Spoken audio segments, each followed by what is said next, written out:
Hello. Hello. प्रणाम मित्रों। आज बहुत दिनों बाद वीडियो बना रहा हूँ। तो मेरा कोई शेड्यूल नहीं रहता कि वीकली बनाना कि क्या, मैं कोई प्रोफेशनल आदमी नहीं हूँ। मेरा कोई ये प्रोफेशन नहीं है।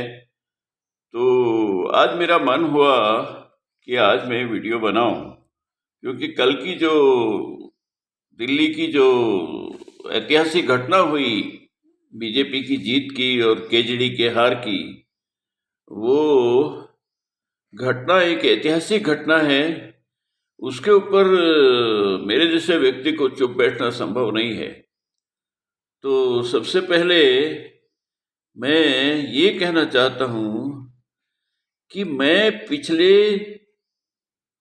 15 साल से अन्ना जी के आंदोलन 15 साल पहले 2010 में चालू हुआ था, तब से ही जुड़ गया था मैं। और उसका एक कारण है कि वो भ्रष्टाचार के खिलाफ हुआ था, अगेंस्ट करप्शन।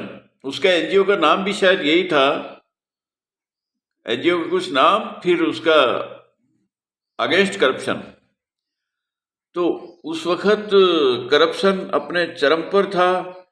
कांग्रेसी सरकार चल रही थी बरसों से।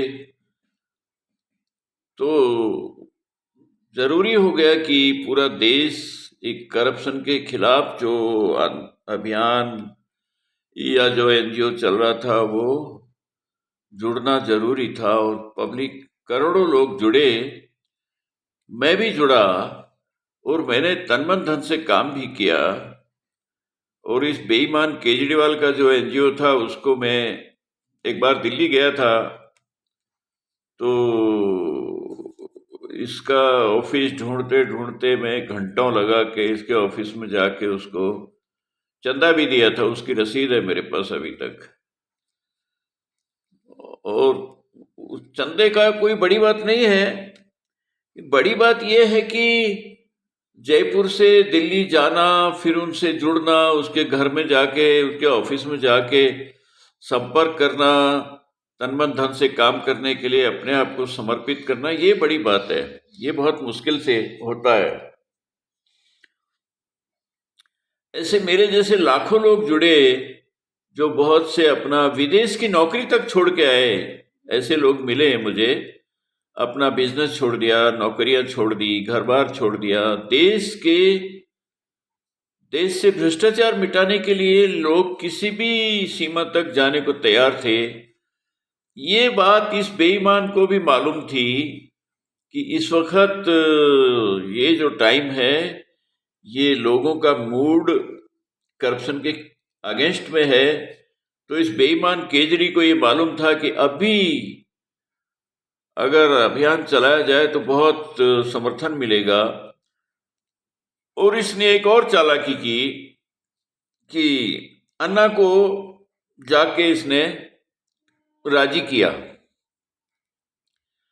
इसका असली चेहरा अन्ना को कैसे दिखेगा? अन्ना एक गांव के सिंपल सीधे साधे देहाती व्यक्ति है।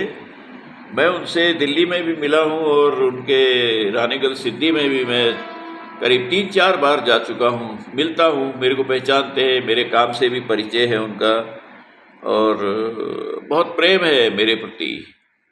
उनको बहुत बड़ी मुसीबत में भी एक बार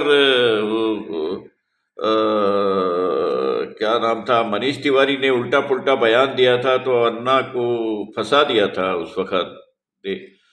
सेना से भगोड़ा बोला, ये बोला, वो बोला। तो मैंने उस मुसीबत से मैंने अन्ना को साफ निकाल लिया था, क्योंकि वो जो कमांडेंट थे वो मेरे जयपुर के रहने वाले थे। मैंने संपर्क करके उनकी बाइट मैंने दिला दी थी मीडिया में। और उसके बाद अन्ना जी मेरे को बुला के बहुत बातें की थी। तो इस बेईमान ने जो वफादार राष्ट्रभक्त लोग जो तैयार हुए थे उस वक्त, इस बेईमान आदमी ने उन सबको एक्सप्लॉइट किया। और जो इसके यस मैन नहीं थे, जो गुर्गागिरी नहीं करना जानते थे, उनमें बहुत से लोगों को मैं जानता हूँ, कुमार विश्वास भी उनमें से एक है। ऐसे लोगों को बाहर का रास्ता दिखा दिया, चाहे कितने ही घनिष्ठ मित्र रहे हो। कुमार विश्वास तो मंच संचालन करते थे, तो इसके जो फाउंडर थे उनमें से प्रमुख थे, लेकिन उनको भी बाहर का रास्ता दिखा दिया। ये इतना इतना गजब का बेईमान, धूर्त, चोर और गुंडा, धोखेबाज, सारे गुणों से भरपूर ये आदमी था। लेकिन इसका असली चेहरा मुझे दिख गया था जब अन्ना ने राजनीति से अलग रहने के लिए बोला था और ये पार्टी बना के बैठ गया। उसी वक्त मुझे इसका चेहरा दिख गया था और तब से मैं निरंतर, मेरे पोस्ट को देख सकते हैं आप, 10 साल से तो निरंतर मैं इस आदमी का असली चेहरा दिखाने की कोशिश कर रहा था। मुझे इसको चोर, गुंडा, लुच्चा, लफंगा कहने में कोई मजा नहीं आता, लेकिन इतना शिक्षित व्यक्ति होके इतनी बड़ी पोस्ट को छोड़ के ये आया था, तो इसका भरोसा और बढ़ गया। लोगों के दिमाग में था कि अगर ये बेईमान होता तो इतने कमिश्नर की पोस्ट थोड़ी छोड़ के आता। लेकिन बाद में मुझे पता लगा कि ये कमिश्नर की पोस्ट के ऊपर रहते भी ये सब, इसके जो दिमाग में जो खुराफाती दिमाग है वो हमेशा उल्टी, ओछी, घटिया इन हरकतों में ज्यादा रुचि लेते हैं। अदरवाइज तो ये इतना शातिर और इतना चालाक, 420 नटवरलाल का बाप बोलता हूं मैं इसको। ये नटवरलाल का बाप पैदा हुआ है, नटवरलाल कुछ नहीं इसके आगे।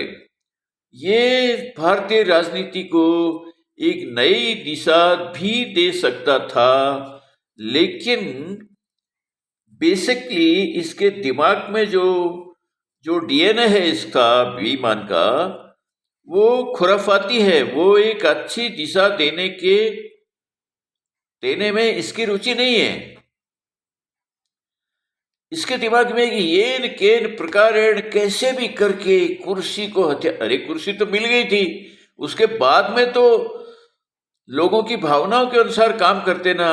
बेईमान आदमी, महामूर्ख है ये। अगर इसकी जगह कोई थोड़ा सा भी बुद्धिमान व्यक्ति होता, एक सामान्य बुद्धि का व्यक्ति भी होता, तो ये जो गंदगी इसने की है भारतीय राजनीति में, एक ऐतिहासिक गंदगी छोड़ी है। सबसे बड़ा उन लोगों को नुकसान हुआ है जो बहुत शिक्षित है, बहुत पढ़े लिखे हैं, बहुत ईमानदार हैं और राष्ट्रभक्ति से ओतप्रोत होके भारतीय राजनीति में आना चाहते हैं, इसको साफ करने के लिए। लेकिन अब उन लोगों को इसने बेईमान ने उनके पर कतर दिए, पैर ही तोड़ डाले। वो कोई आने की हिम्मत नहीं करेगा। लोगों का ऐसा भरोसा उठ गया कि नए आदमी को तो भरोसे करने का सवाल ही पैदा नहीं होता। तो इसने सबसे बड़ा जो नुकसान किया है, वो नुकसान किया है, भरोसे की हत्या की है इसने, बेईमान ने। और इसको बड़ी से बड़ी सजा मिलनी चाहिए। जो घोटाले किए, जो शीश महल बनवाया, मुझे आश्चर्य होता है कि मुख्यमंत्री बन गया तो क्या खुदा बन गया क्या? उसके हाथ में खजाने की ऐसी चाबी आ गई कि 50 करोड़ रुपए खर्च कर दिया और किसी को पता नहीं लगा। तो इंटेलिजेंस क्या कर रहा है? क्या चल रहा है ये देश में कुछ भी होता है। और क्या प्रधानमंत्री कर रहे थे, क्या इंटेलिजेंस कर रहा था, क्या होम डिपार्टमेंट कर रहा था, इन सबको कटघरे में खड़ा करना चाहिए। कोर्ट को एक स्वयं संज्ञान लेके इन सबको बुला के और इनको ऐसी फटकार लगानी चाहिए कि ये सब पता होते होते आंख बंद कर रखते हैं। क्योंकि हमारी इमेज का क्या होगा, इनको अपनी इमेज की चिंता पड़ती है। देश को कोई लूट रहा है, लूटे। बाप रे बाप, क्या चल रहा है। मैं तो ईश्वर से प्रार्थना करता हूं कि हे ईश्वर, ऐसे और बुरे दिन अगर आगे आ रहे हैं तो मुझे तो उठा लो, मुझे नहीं चाहिए, बहुत हो गया। ऐसे लोगों ने, मेरे जैसे लोगों का जीवन दुखी कर रखा है। व्यक्तिगत रूप में कोई समस्या नहीं हो, व्यक्तिगत समस्या किसे नहीं होती है। मेरे भाई बंधुओं ने मेरे अच्छे काम का बहाना बना के माँ बाप को फुसला के बहला के करोड़ों की जमीन अपने नाम करा ली। किसके जिंदगी में दुख नहीं होते हैं, लेकिन वो सब दुखों को भुला के ये देश का दुख जो होता है वो सबसे बड़ा दुख होता है। अगर देश नहीं तो मेरा धर्म भी नहीं। ये राम मंदिर कितने दिन रहेगा, कितने बरस रहेगा, कितनी सदी तक रहेगा, इसका मुझे इस पे कोई डाउट नहीं है। क्योंकि 3,000 करोड़ खर्च कर दो या 30,000 करोड़ खर्च कर दो, वो राम मंदिर बचने वाला नहीं है जब तक सुरक्षा का उपाय नहीं हो। सुरक्षा के ऊपर कोई ध्यान नहीं दिया जाता। वो एक अलग विषय है, लेकिन आज तो इस बेईमान को, इसको मैं कब से कहता हूं, मेरे सामने कभी आ गया तो मैं इसको जूता मारे बिगर छोड़ूंगा नहीं, चाहे मुझे जिंदगी भर जेल में रहना पड़े। ऐसा धूर्त आदमी, और ये सीधा होता, कोई मूर्खता कर देता तो इसको माफ किया जा सकता है, लेकिन ये मूर्ख नहीं है, धूर्त ज्यादा है। मूर्खता में अपनी गलती को छुपाया जा सकता है, उसको जस्टिफाई किया जा सकता है कि भाई मूर्ख आदमी, जानकारी, इस सब कुछ जानकारी होते हुए इस बेईमान आदमी ने इस देश के साथ में, ये देशद्रोही और गद्दार दोनों है, इसको, अब तो मेरा जैसा कोई आदमी होता, जज होता, तो इसको हैंग टिल डेथ या जीवन भर का कारावास दे देता। किसी कीमत पे इसको छोड़ने का कोई कारण नहीं है। लेकिन ये भारत, ये हमारे देश में, इस देश में व्यक्तिगत स्वतंत्रता, बोलने की स्वतंत्रता, इसके ढोंग ऐसे बना रखे, ढोंगों के पीछे इसको छोड़ा जाएगा कि ये डेमोक्रेटिक कंट्री।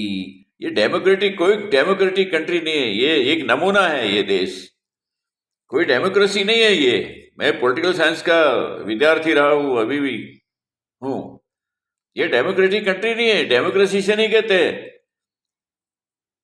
ये घटिया से घटिया विश्व की जो डेमोक्रेसी होती है ना, उससे भी नीचे दर्जे की डेमोक्रेटिक कंट्री है ये।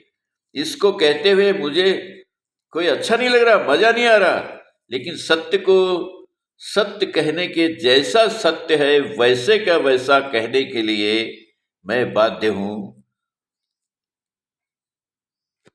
वीडियो लंबा नहीं होना चाहिए। हाँ, 13 सेकंड का हो गया। अंत में मैं इतना ही कहूंगा कि जो मेरे प्यारे भाई मेरी तरह जुड़े थे इस बेईमान आदमी के साथ में, इस पार्टी, झाड़ू पार्टी के साथ में जो जुड़े थे, वो जरा विचार करें, अपनी बुद्धि से थोड़ा सोचे कि ये आदमी इतना खतरनाक आदमी है कि तुमको ऐसे मोड़ पे ले जाकर मारेगा जहां पानी भी नहीं मिलेगा, देख लेना। इसलिए उनसे निवेदन है मेरा, मेरे बंधुओं, मेरे मित्रों, मुझे व्यक्तिगत दुश्मनी नहीं है इस बेईमान से। मैं आपको इतना ही कह सकता हूं, इतना सलाह दे सकता हूं कि इस पार्टी को छोड़ो।